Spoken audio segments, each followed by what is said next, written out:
Hey, what's going on, everybody? Welcome back to another episode of the MindShare Podcast. This show is sponsored by Kits Keep In Touch Systems, a two-time international award-winning marketing suite for sales professionals. REM, a real estate magazine, Canada's premier monthly magazine for real estate professionals. And OREA, the Ontario Real Estate Association, Canada's largest provincial real estate association. You can learn more about all of our sponsors by visiting my site, mindshare101.com. And while you're there, be sure to check out the details of our upcoming MindShare Mastermind taking place in Toronto, September 16th through the 18th, as well as download your free copy of the Ultimate Marketing Bundle so you can build more mindshare to get more market share. Plus, learn more about our one-to-one coaching and keynote speaking. Today's episode is number 282.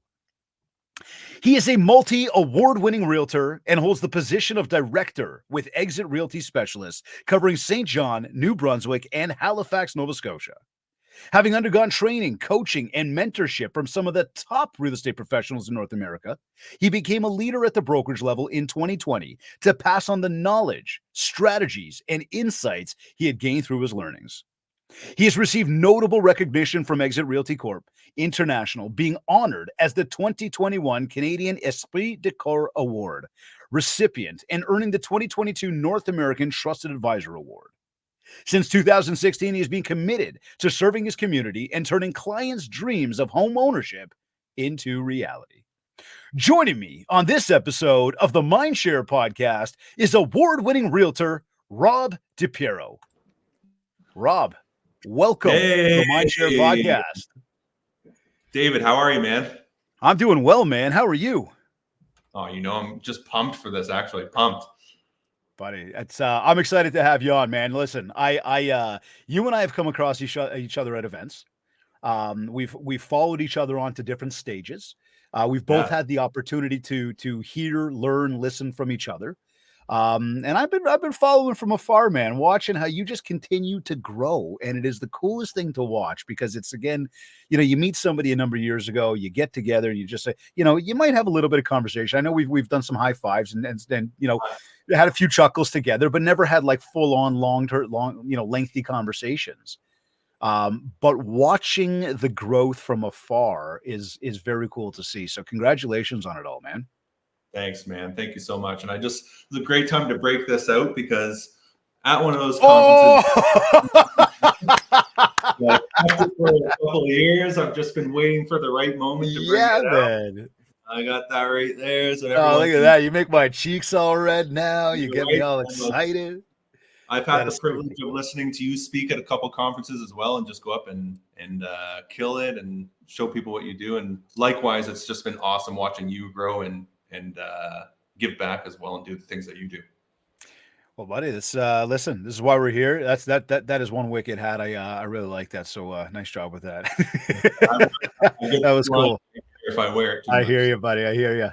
So tell me, looking around in market wise right now, it seems there is a lot of pent up optimism out there, and I know you are out on the East Coast of Canada. Us in Toronto, and I know to the west of us, at least as we move over to, across the landscape towards the west again, right out to BC. We're finding there's different markets within the country, that's for sure, as there always would be. How are you finding the market in this first half of 2024 right now? Well, for us here on the East Coast, we're definitely still in what's called seller's market. There's lots of pent-up demand, low inventory. We're still seeing lots of homes go into multiple offers. So similar to what you guys saw in Ontario for years and years and years, there's certain strategies that go along with that, certain challenges that go along with it as well for the public and for real estate agents together. But we're in a very, very healthy market. We have seen we've seen volume kind of dip down around 30%. So that's a huge drop for people in sales. But a lot of that is really being caused by the lack of inventory, the interest rates, and more than anything, I think what it is you can boil it down to one word, which is uncertainty, right? There's a lot of uncertainty that's out there. And that's why we need people to step up and go out there and help serve people and make their dreams come through buying or selling real estate or whatever that means. It's a real important word you just used about serving people. I think that as the market got incredibly hot back in sort of the 2021, 22 kind of areas, a lot of that almost went out the door. The serve wasn't really there. This was very much more about, hey, if I throw sun on the lawn, 30, 60, 90 seconds, the house sells. I'm off to the races, off to the next property. And I'm really not, I'm here for people, but I'm also here this is a moment to make money. And don't get me wrong, I love money. So to anybody that was out there making money in that time and is obviously still making money, good. I like it. I think we got to remember, and I'll throw this in, but we'll get to it later in the convo. This is to me the same idea where people are like, I'm going to get leads, right? Whereas I like to use that word and say we're not leads. We are people. We are homeowners. We are husbands, wives, fathers, mothers, whatever, like mortgage holders, treat us as people. And when you're in a mindset of serve, you can understand who's on the other end. So I think that was a big word. But tell me, I know you guys are in a seller's market right now. I think as we look at pent-up optimism across the board and think spring market, think are rates going to come down? Do we think at any point that we're going to get back to this really, really heated market, or do we think that we've seen the tides turn right now for the next few years after what were some, again, very historic highs? Well, I think that one of the things that I've learned through the years is that the market really is between your ears, right? So whether the market's a seller's market, balanced market, buyer's market, for real estate agents that are watching this, the market really is between your ears. And I think it was actually you that said this at one of our Atlantic sales rallies a few years ago, that, this is not a buyer's market. This is not a seller's market. This is a professional's market. Was that you? Yes, sir. Yes, sir. Yes, sir. Look at you listening. Yeah, of course, I'm listening and learning, taking notes. But, with the election cycle going on and everybody's attention going to that, there's a lot of noise out there with interest rates, with everything that's going on. I don't know how the market will perform. But what I do know is that there's people out there, they need to move. They need help doing it, and they need professionals to help them do that. And one of the things that I've learned through my journey in real estate is that, and I say the real estate market is between your mind, is people really move for the same reasons over and over and over again. And although the market does dictate that, what it doesn't dictate is the reasons that they move. And, it kind of makes perfect sense when we talk about it. People move for 5 reasons. First one is they need more space. Their family's getting bigger. They got married. They're having kids. Second one is their family's getting smaller. Maybe they're getting divorced. Maybe the kids have left home and they have too much space and they're not using it now. People are relocating for works and relationships. That's the third one. Fourth one is people move because financial duress or financial gain. And this is where we go into mortgage rates and people losing jobs or, getting divorced or the duress that's involved in that. And the last one is people sell because someone's passed away, right? So that's why I always say, the focus is always on the market, but those people always need help. And what we really need is strong, smart, empathetic, grateful, hardworking professionals to help those people navigate the market. The problem is that they're facing is that they don't know how to do it. And so I like to keep the focus on that.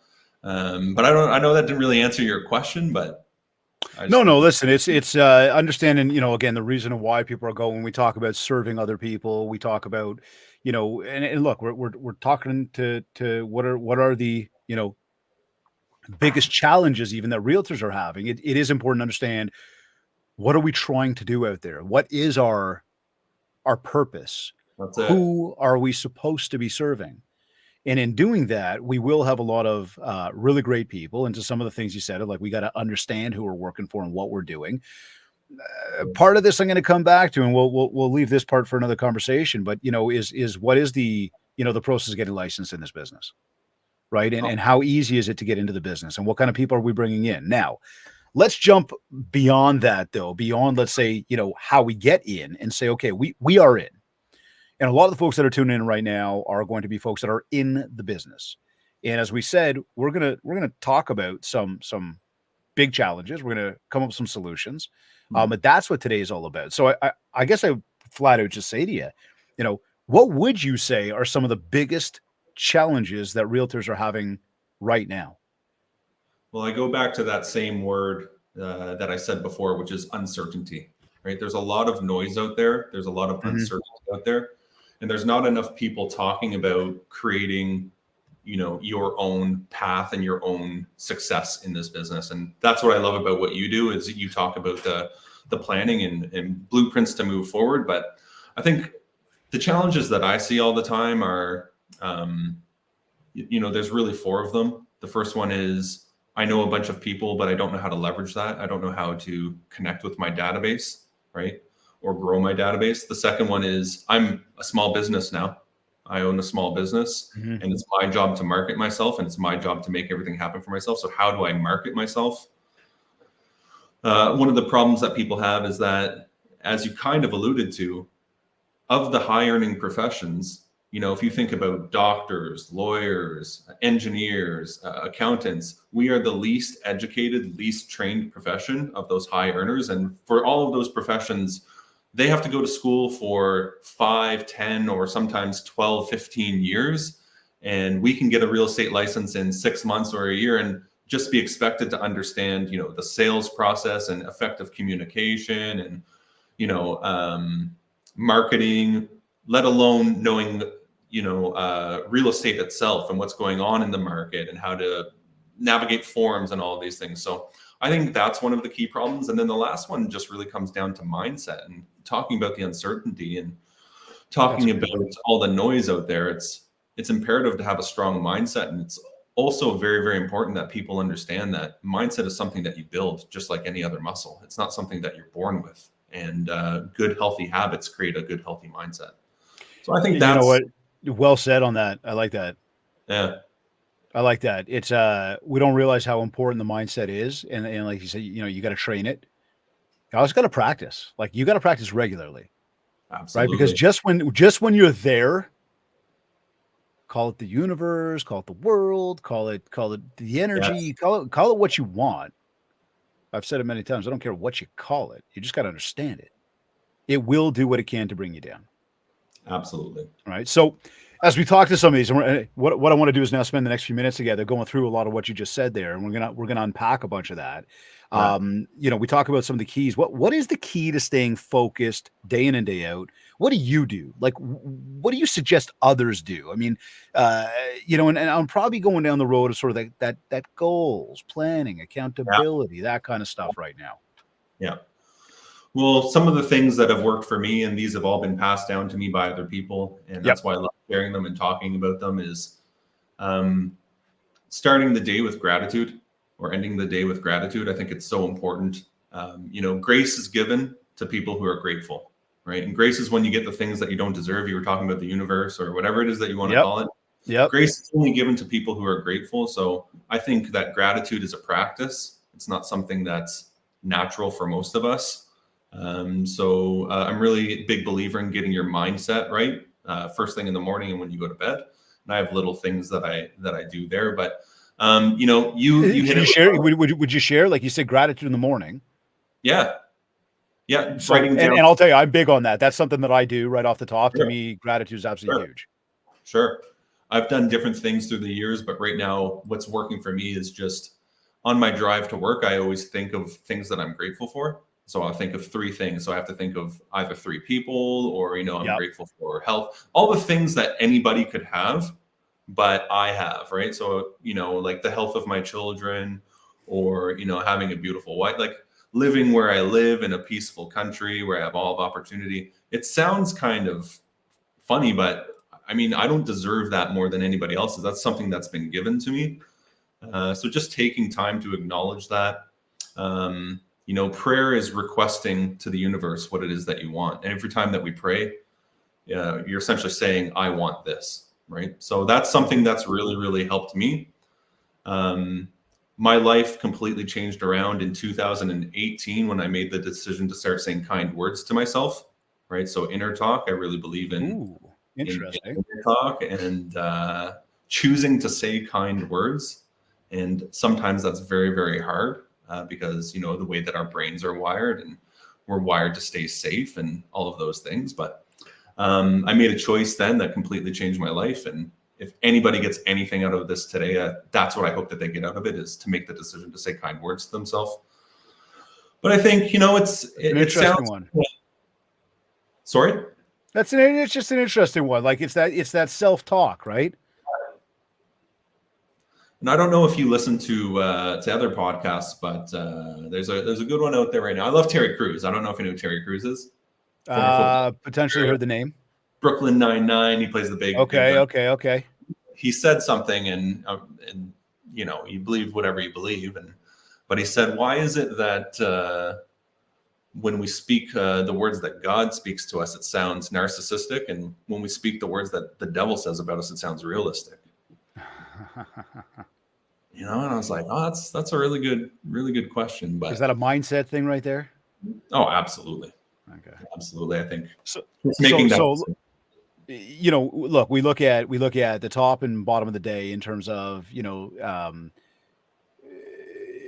staying focused, really being in the moment, understanding who we are, what we need to do. What about staying organized each day? Do you use a to-do list? Do you use a calendar? Do you just fly by the seat of your pants when you're doing stuff and like trying to hit up those top 3 priorities? Like what's the method that you use, and why have you chosen to go that direction? I think this is a big one for people because, again, absolutely, the simplicity of scheduling, it really is simple. The complexity of scheduling, it really is complex. That's it. But I can probably say a couple things here. This is all learned behavior for me. Probably that same year, I was taken aside by a very successful real estate agent. He does about 130 transactions per year in our area. Very successful, and he really hammered down goals, plans, accountability. Okay. So breaking down a year, breaking down a month, breaking down a day, and then putting actionable items and putting action behind those things. So what you're talking about, a schedule or a blueprint of your day. So I've been doing that since 2018, and it's been one of the great contributors to the modicum of success that I've had. And I really believe in having a scheduled day and time blocking. But one of the things that I've recently discovered, and I've been doing this about for almost a year now, and this came from a coach that I had hired, was having daily non-negotiables. And daily non-negotiables are a little bit different than your goals, plans, and accountability, because that gets you to your goals that you want. And non-negotiables, daily non-negotiables, are essentially, who do I need to become to accomplish those goals? Right. So it's more. What would be an action to that then that you'd fit into your schedule? Yeah, sure. So I start off the day, every single day, with reviewing my goals. Right. So I review my goals 365 days a year. And I have it saved. It's on my screensaver on my phone. I don't know if you can see that. It's on my phone. Yep. So I can look at it every day. That's how I start my day. So when I drive into work, before I get out, I review all of my goals every single day. And then, you know, like, I'm a big believer in scheduling these things. And with these daily non-negotiables, most of them are, you know, things that you can do in 5 minutes. So, you know, posting on social media. I have, like, drinking water as one of my deals. 100, it's very specific, 130 ounces of water. You know, I have feeding my mind for 20 minutes every day. And I just work this into my schedule. And then from there, I can start my day. Love that. You know, going back to what you were just talking about with scheduling, I'm a big believer in time blocking. You know, I really believe if it's not in your calendar, then it doesn't exist. I got to stop you right there for just a quick moment, because this is something that I'm massive on time blocking. To me, it's all about time blocking. I don't believe time management is possible because, again, my watch could stop right now. Yours would keep going. We cannot manage time. We can empower time to manage us. And that's a big one that I think a lot of people miss. However, I get it all the time from people who go, well, it's the game of real estate. You can't just block time and say, this is what I'm going to do when I'm going to do it. I believe it's possible. Yes, you can. I watch people do it. I watch people Yes. have tremendous success. You seem to be on that same train. Tell me about that. Well, this what once again was shared by a very successful real estate agent here in New Brunswick. This person does about 250, 300 transactions a year. And so very, very busy. And I had an opportunity to get close with him, and I had asked him how he do it. And he said he essentially runs a business. He runs the business like it's a business. And what he'd say to me all the time is, when you become an entrepreneur, you don't have a boss, but your calendar becomes your boss. So when you're employed, you have someone telling you do this, this, and this, and this, and this. When we're self-employed, we don't have that. So he taught me this trick of your calendar becomes your employer, right? You follow what your employer says. But he, I told you he did all those transactions, and I just thought, well, that's going to be wild. Right? Yeah. Like how can somebody even do that many transactions? Impossible. But he ran a business. So his listings went on the market on Mondays, right? They only went on the market on Mondays. He knew what he was doing on Mondays, right? He made it to every single sales meetings and home tours. Contracts always expired on Fridays, right? Dinner with his family every single night. He took Saturdays off, right? This is a guy with 200 plus listings a year, and was very well respected. So I think for me, just having that example before me really taught me that it is possible. And like you said, a lot of people say, well, this is real estate and it's not possible, but I've seen it. See, look, to me, it's a discipline. Absolutely. To me, it's a discipline. This is where I said again, a moment ago, however, I said it's easy, but it's not easy, or simple, but it's not simple. It's complex, but it's not complex, but it is. Like, there is a discipline to it. You have to actually want to do that. You have to actually want to accomplish. And prior to want to accomplish, you got to know what you want to accomplish. Right. Right. Much the same. I review my goals every single morning. Yes. In fact, as I move through my day, I am constantly rewarding myself by acknowledging the fact that I've completed something. Yes. And in completing that thing, I'm able to say to myself, Dave, you're working towards what you want. And I can see what I want getting closer. I can see my actions actually getting me to that space. And by having everything structured, I'm able to get there. And this is where I come back to, I will get more done in a day than most people will do in a week. Of course. And to anybody tuned in right now, first of all, if you know me, you go, okay, yeah, I know how Dave operates. He gets a lot done. Yeah. If you know me, you know that I'm just going to shoot from the hip. So I'm really not worried about what anybody thinks about that comment. And if you don't know me, I need you to know I don't care what anybody thinks about that comment. In fact, I challenge you. I challenge you to keep up. And it's not that I'm better. It's not that I'm stronger. It's not that I'm smarter.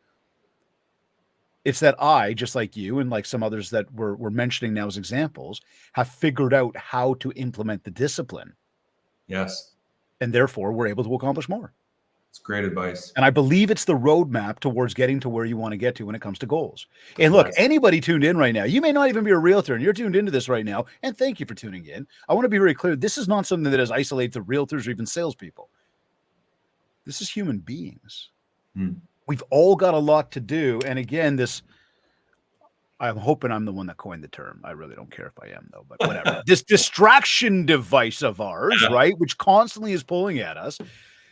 Hey, if we keep looking at that thing, we're taken away, from what we want to accomplish. But anyways, I can go on and on and on about scheduling. To me, the goals, the schedule, that is the foundation of accomplishing. Now, as we talk to that, I've had some folks on this show that are very, very AI smart. So not artificially smart, but they're actually they understand the world of artificial intelligence.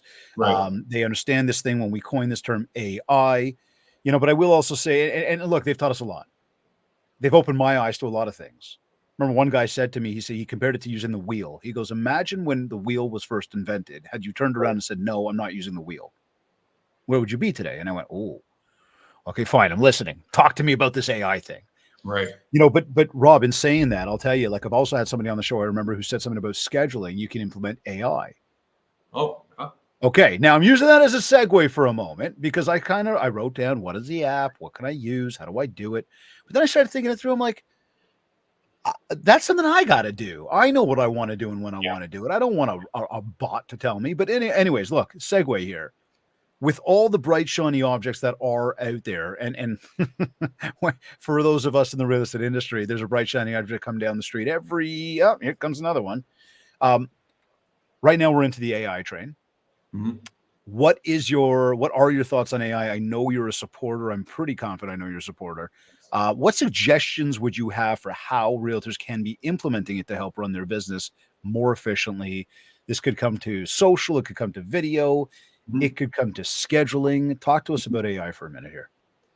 Yeah, so I really like your analogy about the wheel. I've heard It wasn't mine. I can't coin it, but I just repeating it. It sounds Like- good. So I'm going to sit there and say, yeah, let's go.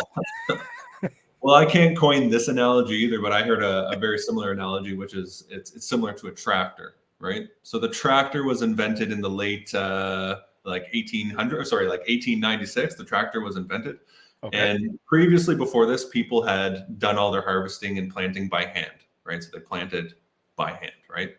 By horse. And then somebody invented the tractor, and everybody, saw a tractor. Some people jumped on right away and learned how to use it, and some people said, well, we haven't done it that way. Well, what if it's not the same that it was, right? And as we know, over time, what happened was people continued to use the tractor, and the people who used the tractor, they produced and planted more crops than the people who didn't, right? So then we fast forward 10 years, and the people who had planted and produced more crops than anybody else had a leg up. And now the people who actually realized that a tractor was valuable had to learn all the things behind a tractor. They had to learn how to repair it. They had to learn how to run it. So I always use this analogy because AI is, like you said, it's like the wheel, it's like the tractor. And if you are thinking about it, just hop on it right now. We're making lots of mistakes with it right now. I'm a big believer in it. I've never believed really in a lot of these things that are coming down, but this is certainly changing the way that we do things. And the whole idea behind artificial intelligence is being more productive. So producing more, right? Mm-hmm. Just like the tractor. That's why I like using the analogy. Okay. I like that. So hold on. Let me pause for one moment. Yeah. AI is there to help us produce more. Yes. Okay. Let's keep going. That's I like the angle on it. It's interesting. It's good. It's there to produce more. It's not so that it's not to replace us. And I would say AI is not going to replace people. People with AI are going to replace people without AI because they'll just it will help them produce more. And they'll just produce more. Okay. Right. So they'll learn it. They'll make the mistakes. It won't be perfect, but once they get it, just watch out. Right. Right. So I've been using AI. It's basically built into, it's built into everything now. It's built into Facebook now. It's built into it's built into everything. But big supporter of ChatGPT. I think that it is a top 5 tool maybe for like you got CRM, you got MLS, you got your phone and calendar. Like I don't know really where it lands, but probably like a top 5 to 10 tool to use to create social content for lots of people out there that are struggling with I know that I have to market myself. I can't think of ideas, or I can't write the content. Like to use ChatGPT to help you come up with ideas or create scripts for videos, or as a confidant to act as experts for things. I think there's a lot of value in that. With ChatGPT, even just mundane tasks like turning lists of things into different files. So if you had a printout of all the people that you knew and you're trying to turn it into a CSV file and upload it into your CRM, you can get ChatGPT to do that, right? Just read the list, turn it into a CSV file for you. And I mean, those are things that would have taken hours and hours and hours before. And I know, I assume you're really big on marketing. I see all the stuff that you do. It takes a long time for these things, right? So I would really love ChatGPT for that. So are you only using it for marketing? Are you using it for scheduling? Are you using it for like anything you can get your hands on with it? I don't use it for scheduling only because I actually feel like that's such a personal thing, and that you talked about. I totally agree with that. I'm in control of the schedule. Right. Okay. Yeah. Okay. So now from a marketing perspective, like if we sat here saying, and people are like, oh, I like this. And I'm with you. I think that when you go in there, like, for example, I what feels like yesterday was probably a few months ago now. I went into ChatGPT and I was messing around with it. And I said, I gave it some prompts and I said, I basically described myself Right. on a business level and a personal level. Right. And I said, I want a 30-day content calendar made up for me. Right. And what does it do? Politely, as it always does, sure, let me help you with that. And it literally printed me out this 30-day calendar. And I looked at it and I said, can you put that a little bit more detail? Yeah, sure. Here you go. Then I said, can you put that in a calendar format for me? Yeah, absolutely. Here you go. And then I said to it, you know what? I'd like to do some video. Can you give me, can you turn this into like video content for me? And it says, sure, here you go. I said, can you give me a little more detail? Yeah. Can you make it funnier? Yeah. And I went, like, I felt obligated to say thank you. I'm the side. I do say thank you. Like, it's unbelievable, right? Like, for anybody that hasn't really taken advantage of it yet, I want you to picture you're sitting at a restaurant right now.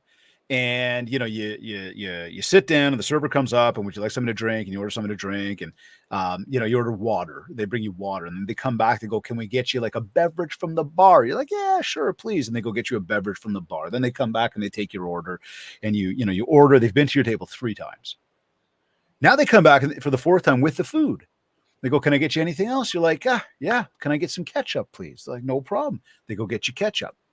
Now, I don't know about anybody else, but at some point you get to the point of like, oh, I feel bad. Like, just constantly asking for stuff. And don't get me wrong, it's their job. But then they come back and they're like, good, are you all good? You're like, you know what?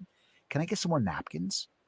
And I bring you napkins. And look, anybody could assume that they should have more ketchup and napkins on the table to begin with. But my point is, you feel bad continuing to ask the question. I mean, at some point you probably get there. Right. With ChatGPT and all this AI, you don't need to feel bad. You can ask this thing you can reprompt it 1 million different times in 1 million different ways so that you get ultimately exactly what you want out of it. Yes. I think that is fantastic. And I think from an idea perspective, for anybody creating a content calendar for social media, coming up with ideas on how to market something, coming up on ideas for what to talk about, it will give you a ton of data that you can leverage to spark more thoughts and ideas that you can then bring to life. And I say that very clearly because the one thing, Rob, and I don't know if you disagree with this, but the one thing for me is very important. Do not just copy what it has and paste it into what you want to deliver. Of course. Make it yours. Yes. Yeah. Use it as the framework for what it is that you really want to say. Use it for the ideas, but you're absolutely right. Don't copy and paste it.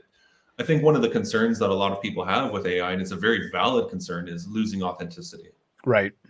Right. Yep. And not becoming or becoming something that's not you. Right. So I think it's so important to use it to create the framework, but make sure that you don't lose yourself while doing it. And I think that's probably one of the biggest challenges with it because it's so easy.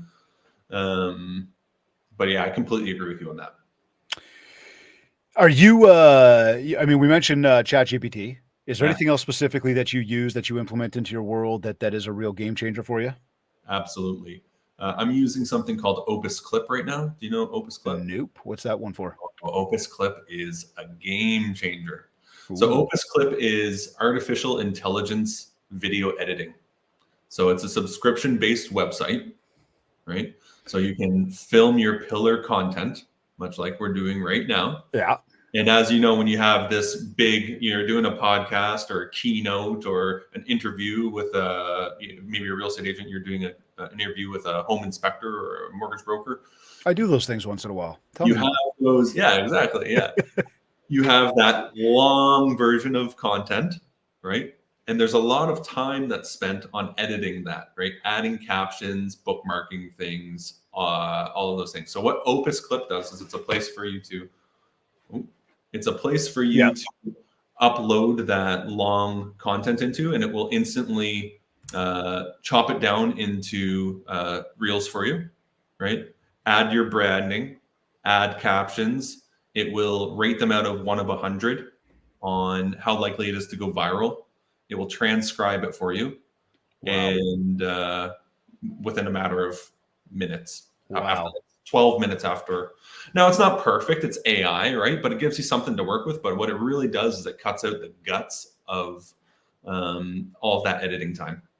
So a lot of editors are using it to begin their editing, and you can change the editing behind that. Like, you can mess with the editing for each clip within it, but it's an absolute game changer for somebody. We all know how powerful video is. Yeah. And for a lot of people, it's very, very hard to record, or very hard to get in front of that camera.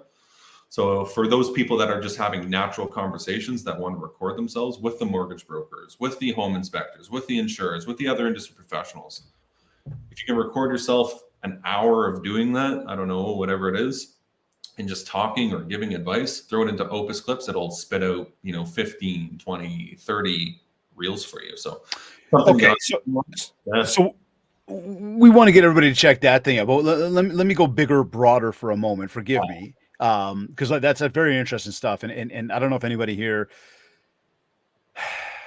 I know there are Leafs fans listening to this, and if anybody saw the video that went out the other day about Sheldon Keefe with his post-season press conference, there was one that was actually like AI generated, where he pointed. Did you see that one, Rob?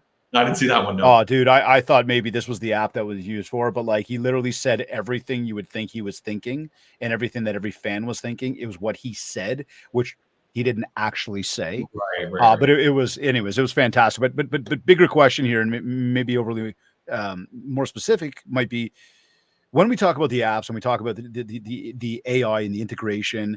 What about the whole learning curve of the whole thing? Right? Like, that in of itself is a major deterrent for most people to try anything. I mean, let alone AI. Mm-hmm. What advice, what maybe, 1, 2, 3 steps might you give somebody right now that says, look, here's where to start, here's what to try, and, here's where to keep practicing. Right. Well, I've advised people on this in the past, whether it's, technology, whether it's learning MLS, Facebook, Instagram, AI, marketing, whatever it is. And I think one of the biggest problems is that too often we're trying to do and learn too many things at once. And that we do what's called horizontal learning, where we're learning a bunch of things, right? But we're not learning it vertically, which means learning it deeply.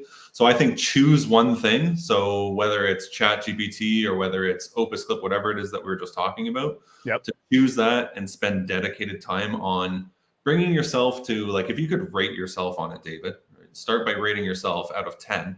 If you're a 4 out of 10 on something, well, how do you get to a 5 out of 10 or a 7 out of 10?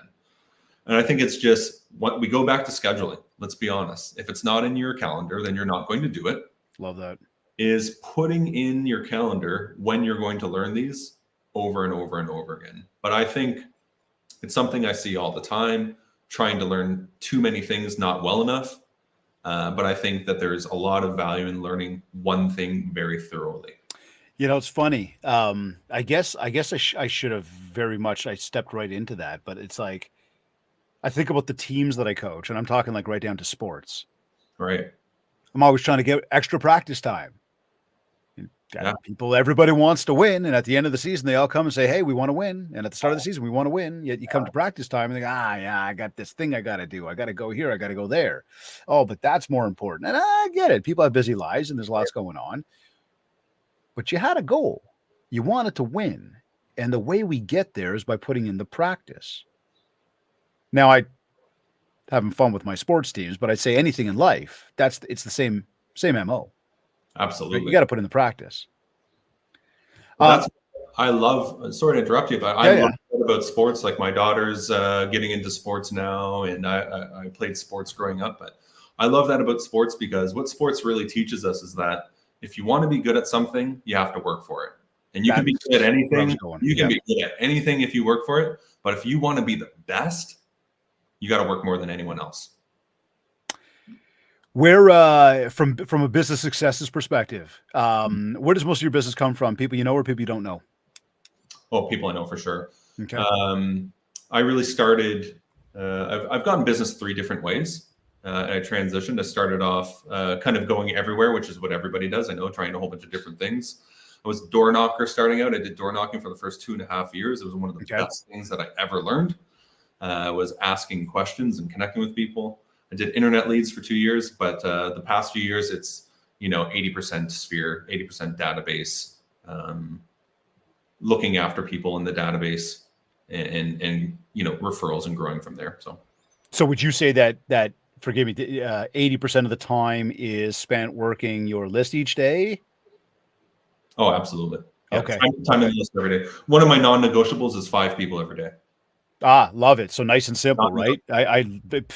You see it's amazing, right? Because we come back to the goals, we come back to the scheduling, we come back to the action steps we talked to earlier, and there it is. You want to get more opportunities, and not just you, Rob, but all of us, right? We want more opportunities. Now it's a matter of, well, what are the actions I got to take to get those opportunities? So again, I want to lose weight. What do you do? Well, the first two things anybody might think of is eat better and, physical activity. Perfect. So if I do those two things, I got to schedule them in. And you even mentioned earlier about like what you're eating and whatnot. We schedule them in. Now the schedule, that if I operate the schedule, I will get those things done. Okay, well, we come back to business and it's like, well, what do I have to do today? Well, you got to make some calls. Well, to who? Well, we've just acknowledged, and I continue to acknowledge, and I continue to say this, and I'm never wrong about it because every single person I talk to always agrees about it. But the list is the mainstay for where we go for business. Yeah. Well, I got to call everybody? No. Call like 5 people today. That's simple. Yeah. You don't need to take over the world. Now, what are some things you do? So you call 5 people. What else do you do? Can I touch on that just for 1 second? You certainly can. I always want to talk because a lot of people hear 5 and they think that that's a really low number, right? Right. Yeah. And I understand because I was the same where when you're motivated, what happens is you want to take on the world and you say, I'm not going to call 5 people. I'm going to call 20 people, right? What happens is over time, maybe the first day you call 20 people, but the second day you call 18. And then the third day you get busy, you don't call anybody. And then you make up for the 4th day and you call 22 people. And then the 5th day, you're so all over the place. Maybe you're only calling like 3 people, right? But I've always really, and I don't know if I was taught this or caught on this, but low goals, daily goals are great because you feel good about accomplishing them. So when I say 5 people, that's a 5 minimum, right? That's a 5 minimum. Like I get my 5 in. If I get them in, I've done my job. But everything over that, I feel great about, right? Mm-hmm. So I get to go through the rest of my day feeling good about what I've done and have, the energy behind accomplishing those goals. But I really believe in small daily goals, right? And breaking it down over time and repeating them over time. But I just wanted to mention that because I think a lot of times people overlook how those small, consistent things lead to bigger prize at the end. Everybody's trying to get to the end game in the exact moment that it happens, and that's not the way it works. It's not sustainable. And you're bang on. I love the example, and I'm glad that you brought that up. Like 20 today, 18 tomorrow, because the thing I was thinking was, and then you get nothing out of it, and you go, I'm exhausted. I've spoken to all these people. I spent hours doing it. I've spoken to 38 people over 2 days. I got nothing from it. This doesn't work. That's it. Well, no, it does work. You were working. And that stuff will at some point do something, but by going for such big numbers, you will exhaust and overwhelm yourself, and you will cause yourself to not want to do it anymore. Whereas five, you're going to tell me you can't get 5 calls done today? Really? Easy. It's too easy. And then there's the reward, because the reward is, and understand, you get this, I believe you do, for everybody, recognize the reward is not what you were hoping to get in terms of getting the deal. The reward was the completion of the task, of the action. And by completing that action, you're going to get yourself closer to getting the deal that you want. Yes. So if we can be consistent about those actions, well, what happens? We get a lot more rewards, which means, and those come in a lot of different forms. And oftentimes the motivation comes after the task. Like, how many times do you go to the gym, David, and you just like, I don't want to do this. I'm not going to. Dude, I am going there after our recording today. I'm headed to the gym. Right. Okay. And there's still something inside of me that's like, I got stuff to do. Like, I don't want to go. I don't want to do the hard work. Right. But I can tell you very much, there's another side of me that's like, yeah, man, I love going, because I know the minute I walk out of there, I'm going to feel like an animal. Like I feel good. You know what I mean? And I questioned myself, why was I even doubting the fact that I wanted to be there? The motivation after, for sure. Yeah. So do you send a regular newsletter to your contact list? Yep, absolutely. Okay. I've been doing that since 2018. So every single week sending a newsletter. It's really how I got into video, to be honest with you, was doing a newsletter, but a weekly newsletter with updates. And there you go. Once again, it's all about consistency, right? Well, listen, man, consistency is the name of the game for everything. The hardest part. What about your go-to for prospecting? Again, are you a big online lead guy? We talked about AI. We talked about the socials in the video a little bit. I want to talk a little bit more about that. Like, are you a big lead guy? Do you still like to get out there and pound the pavement? Do you do both? Generating new opportunities is always one of the biggest challenges for anybody. Absolutely. What have you found really works? What do you enjoy doing? Well, I think that it's once you get to a point that maybe we touch on this, talk about the database first, because a lot of people say that their database isn't going to buy from them, or do it, man. Yep. Or, like touch on that first. But I find, especially if you're new and you're watching this, right, there's always that concern of my database isn't going to use me. This is why it's so important to be professional and train and follow a calendar and schedule, because people don't use people that they like. People don't use people. Well, they do use people that they like. Yep. But people use experts, right? People use experts. So, your friends will use you if you're an expert. People who don't know you will use you if you're an expert, and if you come across that way. So I think database is a really good one. But I started off door knocking. As I said, I did internet leads. I'm so glad that I did both of them.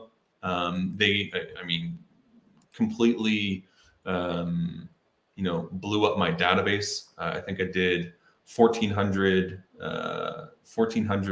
internet leads in 2020. Received 1,400. Received 1,400. May I ask how many zeros there were behind the dollar value that you put towards that? Yeah, sure. It was $1,000.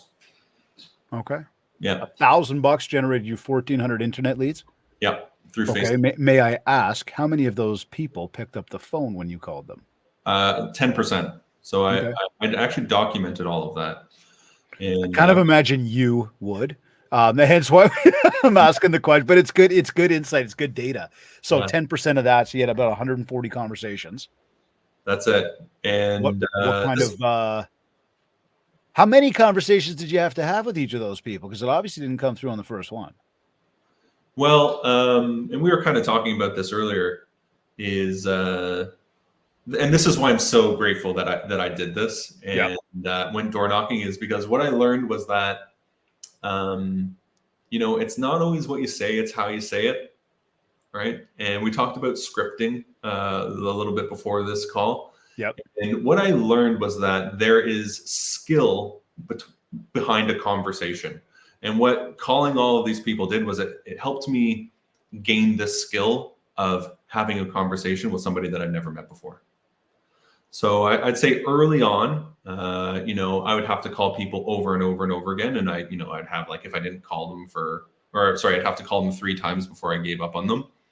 But the better I got at these conversations, and the more I did it and the better I got at things, I realized that it was just as important what I was saying when I was introducing myself, my tone, the cadence of the conversation, slowing things down. So I think that a lot of times people focus on these hard numbers, these hard data points, and there's value in that.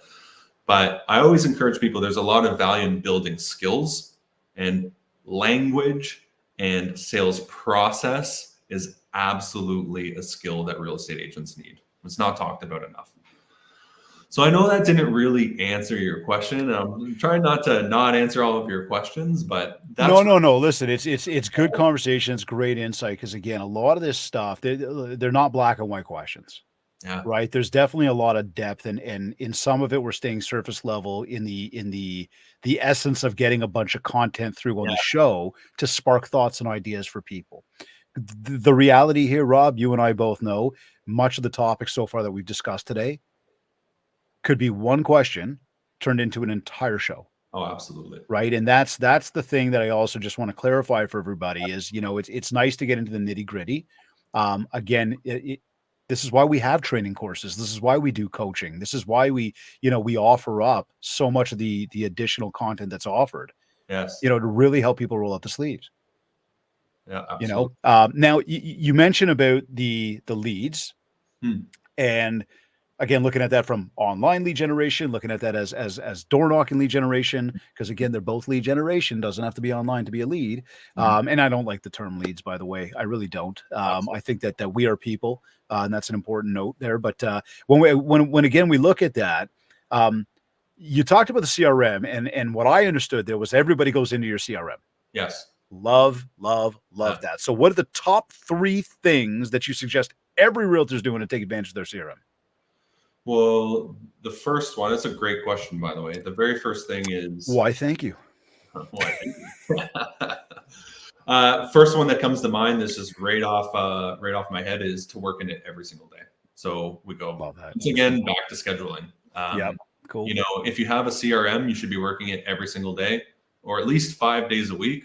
Once again, I'm a really big believer in small goals. So as little as 15 minutes a day, but scheduled, dedicated, uninterrupted time in your CRM. So I think that that's where you're going to get the most value, whether it's updating contacts, whether it's sending emails, whether it's setting the reminders and calling people. 15 to 30 minutes a day, every single day, would be my best advice to anybody who's working in a CRM. Amazing. Yeah. Too simple, man. So that's what it is. Too simple. Yeah. Why do people make it so hard? I remember I was coaching a guy, and we're going back to the 5 people, and I said, all you have to do is just call 5 people a day. Your friends, just call your friends. 5 people a day, every single day, 5 days a week. That's 25 people. And just update. If they have a birthday, say happy birthday, right? If they have a favorite hockey team, send them a meme about their hockey team. Whatever. It's very, very simple, right? You don't even have to talk about business. Ask them if they want to grab a coffee. And I coached them for about maybe 3 months. And I remember he came to me one day and he said, Rob, I got it. I know exactly what I'm going to do. I'm just going to contact the people that I already know and love. And I'm just going to be nice to them. And I was like, yeah. That's a great idea there, pal. But we joke about it now, and he's run his whole business off of it. But he says, all I'm going to do is contact my friends and ask them if they want to go for a beer. And then I'll tell my wife that I'm working, and we'll just connect. And then real estate comes up because everybody wants to talk about real estate. And I'll tell my wife that I'm working. This is beautiful. I was like, yes, exactly. Well, you know what though? Look, it's and this is something too where it takes time for, like I did the light bulb went off kind of thing. Like it takes a second. And I think that's one of the big things that's one of the big challenges that any new realtor to the industry walks into. And you said this before, you try everything, you're running yourself like crazy. And all of a sudden like it hits and you go, I got it. Mm-hmm. And again, with us, with our coaching program, we have a lot of tracking that we do. Right. And we track right down to where did your deal come from? Right. Beautiful. And that data we start to compile, and we can look back on that data. And so that every time we start veering off course and we're going this way, it's like, whoa, you're supposed to be going this way. Right. And it's easy when you've got the data and the analytics to be able to really set that down. Yeah. And then finally you begin to see it and you go, And I mean, we've been able to unearth, like, I got one particular client who gets just like a ton of business from his Google reviews. Oh, absolutely. It's incredible. And you go, wait, we got to double down on that right now. Right. There's ways to take advantage of that. And we've strategized ways to take advantage. And a lot of that comes back to, again, building the MindShare. Right now, when it comes to that, maybe a little bit of a rapid fire on the social media part of this one, but how frequently do you post content? And what's your favorite platform, by the way? Oh, yeah. Two great questions. So to answer the first one, how often do I post? I post every single day. Daily. Every single day. On your feed? On my feed. Personal or business? Both. Love it. Okay. It's one of my daily non-negotiables again. So I have the 7 daily non-negotiables. Gotcha. One is post every single day. Beauties. Is it platform? Favorite platform, Instagram. Cool. Likewise. I just love it. Like, it's just simple. I like DMing people in it. Yep. It's scalable. I like the grid. I don't know. It's the aesthetics behind it. Definitely my go-to. You talked about video before, and I know they said really a big reason you got into video was into including the emails.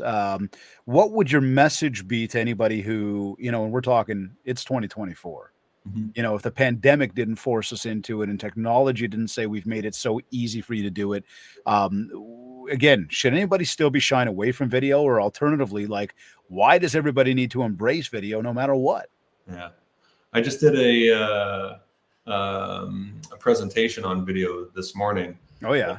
So when I started in video, my very first week in real estate, I went and did a presentation, and the presenter was talking about video and how important it was. And this is back in 2016, and this is the way that people like to receive their information. And it helps you build brand awareness and the cadence of your voice, and seeing your face and all these things. So I remember leaving there so pumped, David, that I started doing video exactly 2.5 years later. Right? Because what I learned was it finally clicked, eh? Finally clicked 2.5 years later. Because what I learned is that the hardest part about video is hitting that record button. Yeah. Right. So that for anybody who's thinking about the video, like hopping on the video wagon, like just do it. The hardest part is hitting record and hitting post. I'm serious. I don't like the way that I look. I don't like the way that my hair looks. You were going for the hair, right? Yeah, I know you were. Yeah, exactly. The way that my voice sounds, but that's the hardest part of it. People overthink the whole thing, but you just got to think about it. This is the way that people connect now. This is the way that people like to receive their information. The biggest platforms on earth are TikTok and YouTube. They're all video-based apps. All of these social media apps are rewarding people who do video, right? And showing more of their content. And I just think after doing it, honestly, David, I don't know how you feel about it, but I actually find it's the easiest video, or it's the easiest content to create. Look, man, I mean, I've been doing video for, a long time, man. It's been over a decade for us easily. You're Just consistent.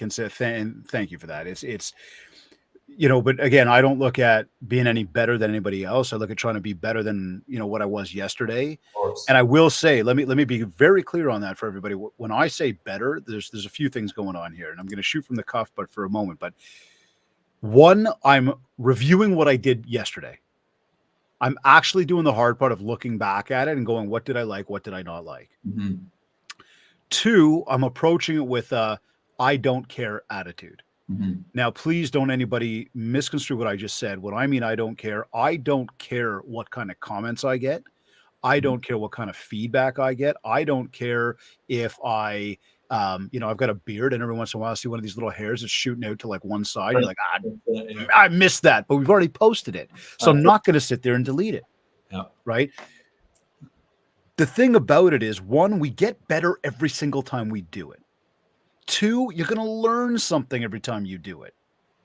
Three, it is the way, just as you said, it's the way of communication today. Yes. Right. And so I would I would provide an action step right now to everybody and say, look, the best and easiest way to get involved in it is the next time you go to call your significant other, a friend, somebody that you're tight with, not a business person, Mm-hmm. not a potential prospect, not somebody you don't know, nothing. Do it on a video call. Yeah. And this way there is no, pretentious anything about the way you look, the way you sound, where you are, the sound behind you, the camera angle, nothing. Yeah, I love that. Just do it. Yeah. Then once you do it, you'll start to look at things that you go, oh, yeah, I could have done this. Like I can talk to you about lighting and camera angles and eye contact and mannerisms, cadence, you name it. Before all of that, we all have some of the best cameras in the palm of our hands 90% of our day. Yeah. Pick the thing up and just record. Right. I'll even go one step further. If you're so shy to make a phone call to somebody just hit record on your video camera and just record yourself walking and talking about the Tim Hortons sign or the sky. Yeah. Rant about your sports team those Leafs, man, they make me so angry. But anyway, you see what I'm saying? But like go on. What happens is you start to realize, again, what is my cadence? What do my mannerisms look like? What does my eye contact look like? You don't have to post it. You don't have to share it to anybody. Just get used to pressing the button because, like you said, it is one of the biggest fears. Absolutely. Now, okay, a few more minutes here because I got two other things here because I feel like if we don't hit these when it comes to, again, solutions to the biggest challenges that realtors are facing, we're just missing two key elements. What happens, and we're switching gears from marketing now. What happens when you feel like you did everything right, but for some reason you still get an objection. We're not interested, or we're going to hold off, or maybe they decided to go with somebody else. Again, this entire conversation about objections could be an entire show. It could be a few day training. However, I would say, how do you overcome the objection? Well, the best way to overcome an objection is to never have it, right? So I've learned that through sales coaching, which means that you've asked enough questions to begin with, enough discovery and exploratory questions. You've asked enough of your prospect and not made it about me. You've shone the light on them that you actually know what their concerns are going to be, and you handle it during that time. So that really is the best way to overcome an objection. And then from there, after you've recapped with everything, if there are objections, I think one of the things to note with an objection is that to understand that there's a problem, and that when somebody has an objection, they're shining a light on that problem, and we can choose to be on the other side of that problem, or we can choose to be on the same side of the problem with them, right? So objection handling is essentially, if David, you have an objection, is me taking out, I see things different than you. I'm a salesperson. I know different things than you. I take my eyes out of my head and I place them in your head so that you can see things the same way that I see things. So anytime that there's an objection, I think that there's,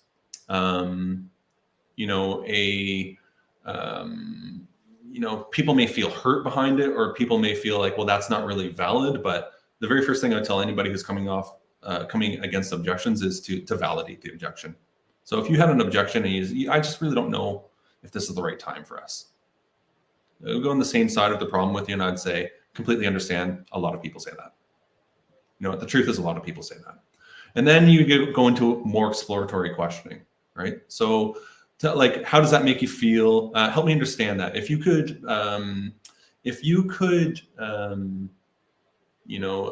had a magic wand, you could have it any way that you want it. What would that look like for you? Right. And ask more questions around it. And I think the reason that I say that is because often, too many times, what happens with objections or with sales in general is that we solve the problem too quickly without understanding the people.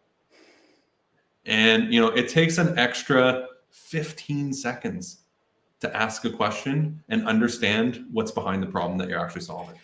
It's interesting. You just took this entire conversation full circle right back to the top when we talked about who are we serving?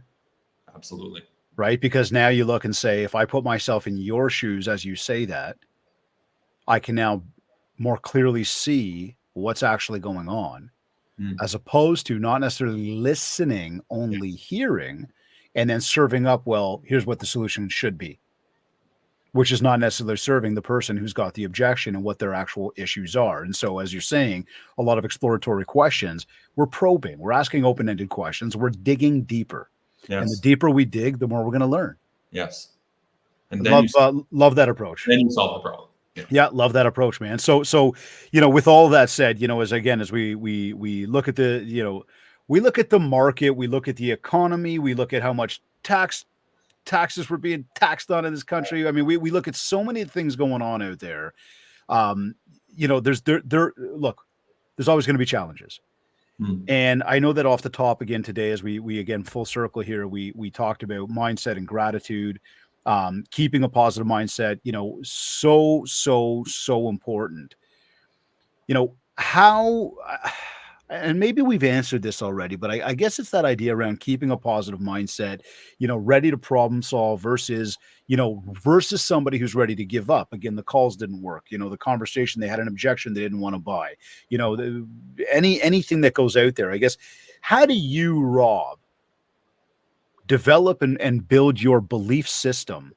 What kind of effort does it take, or even what actions can everybody take to do the same?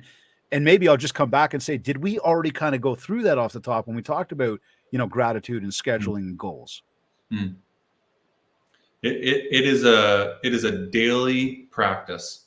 Just like any other muscle, if you want to strengthen it, you have to use it. If you don't, practice it, then you will lose it. And so I really believe in doing things daily. But, we're going back to the same word of uncertainty, right? Right.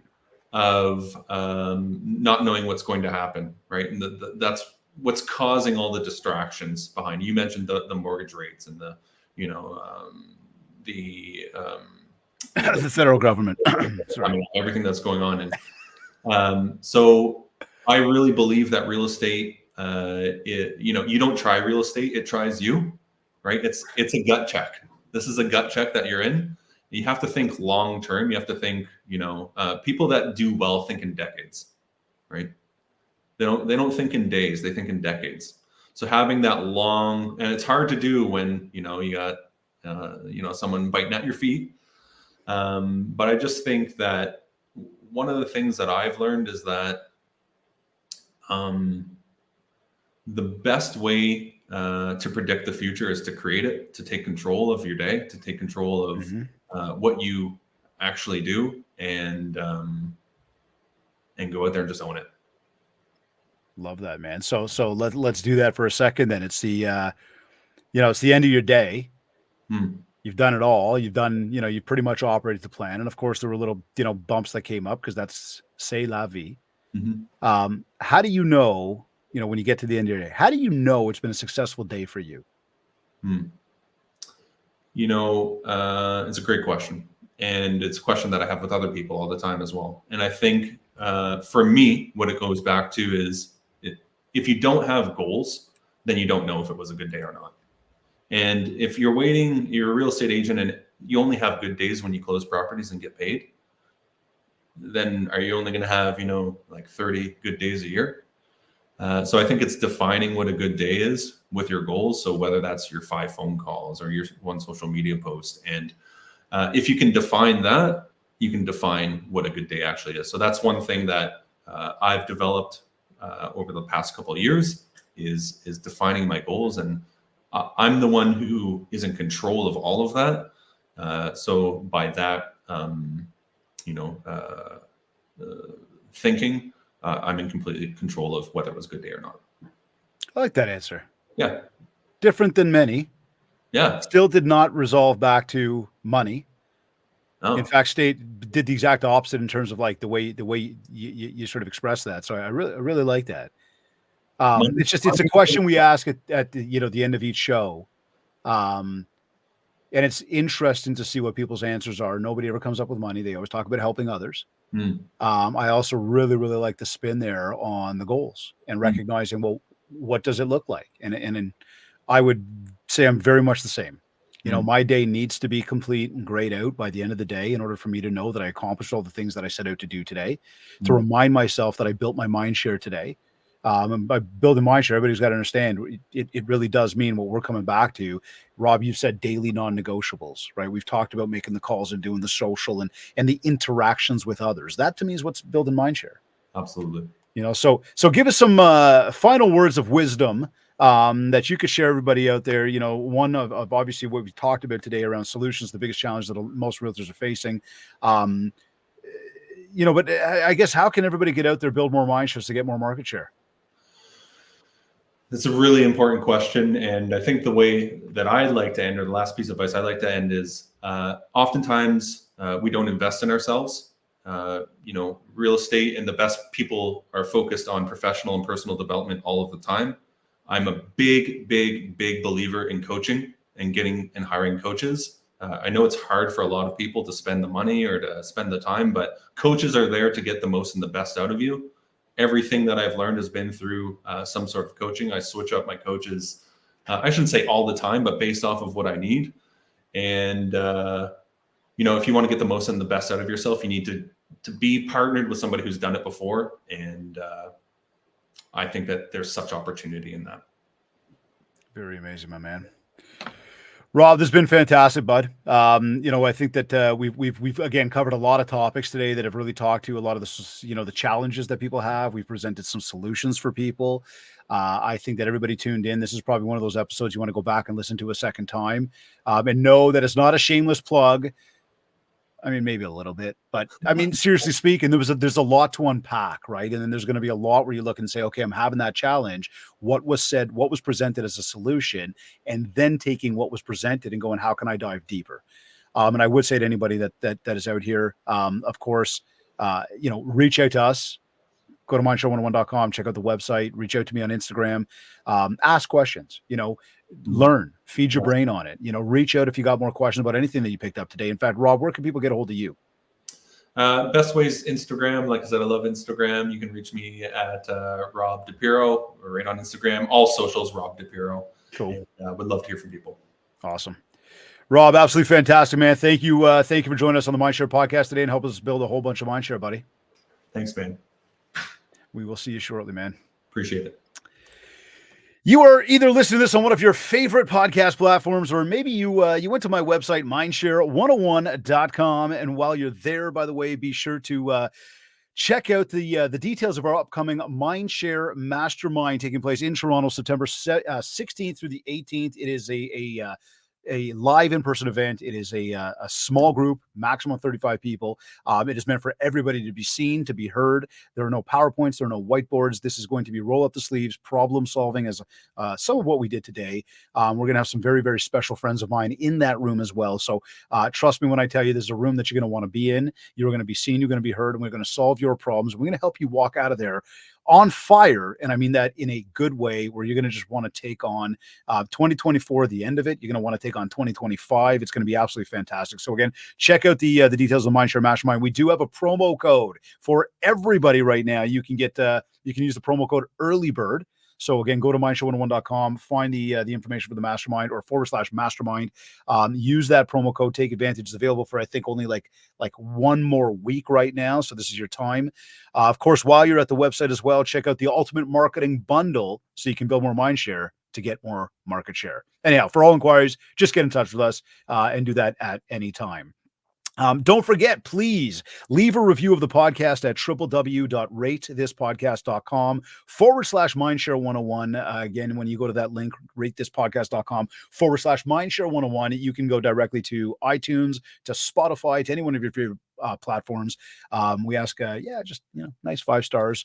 Tell us what you think of the show. We'd be super, super grateful if you took a moment to do that. And of course, if we haven't yet, connect with me on Facebook and on TikTok at MindShare101, and on Instagram at David Greenspan 101. Just before we sign off, I want to say a big thank you to Kids Keep in Touch Systems, REM Magazine, and OREA, the Ontario Real Estate Association, for sponsoring this episode. This has been another episode of the MindShare Podcast. Thank you for tuning in.